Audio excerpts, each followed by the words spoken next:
Today we have with us the Realme Narzo 70 Pro 5G. It comes with Sony IMX 890 camera sensor and according to Realme, it is first in this price segment.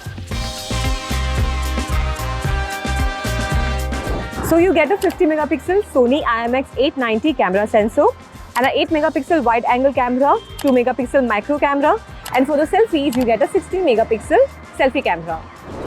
From rear camera you can record 4K in 30 fps, 1080p in 60 fps. And when talking about selfie camera, there's 1080p in 30 fps. We don't have a 4K over here.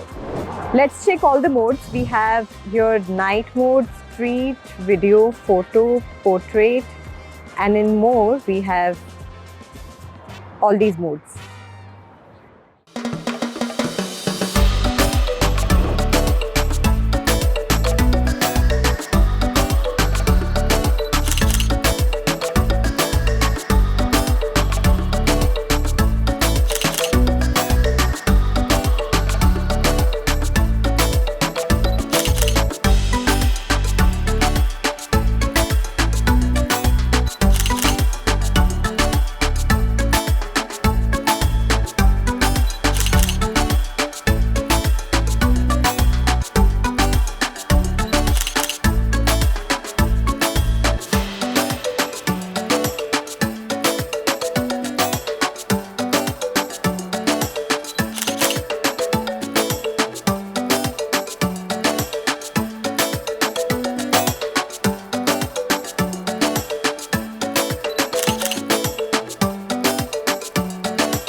Well, there's a lot of hype created around this phone's camera. We have clicked a lot of pictures for you to decide if this phone's camera is worth the hype.